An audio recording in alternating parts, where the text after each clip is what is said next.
The chair now recognizes the gentleman from Oregon, Mr. Blumenauer, for 5 minutes.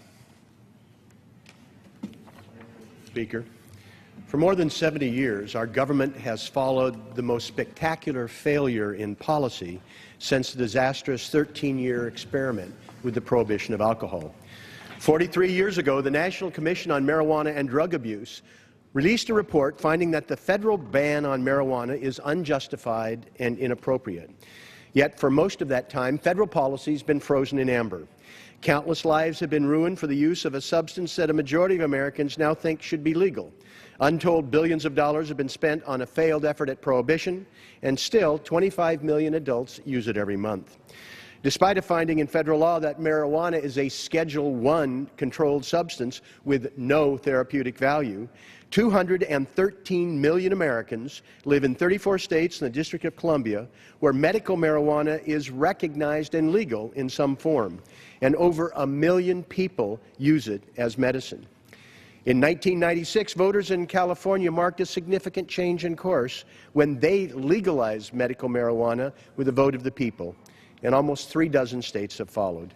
In the fall of 2012, voters in the state of Washington and Colorado approved adult use of marijuana. And it should be noted the sky didn't fall, big cracks didn't appear in the earth, and problems with marijuana didn't get worse. In some instances, they became more manageable.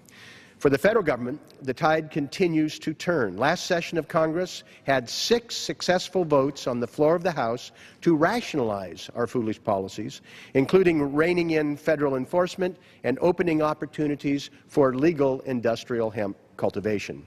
Last fall, voters in my state of Oregon, looking at the evidence and experience, like in Colorado, approved adult use by an even larger margin than previous state.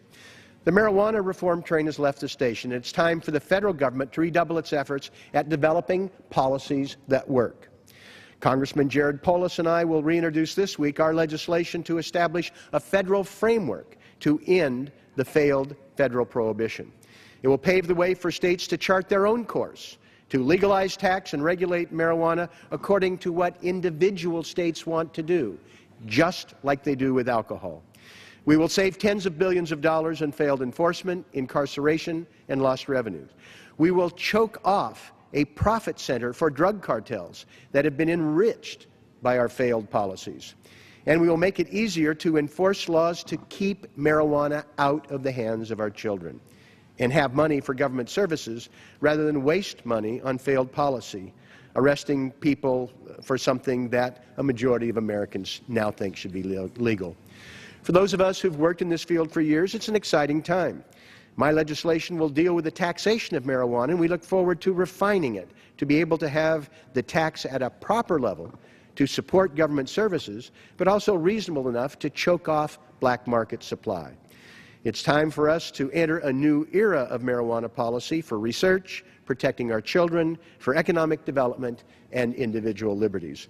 I strongly urge my colleagues to examine the legislation that we've advanced and be part of this long overdue effort at reform.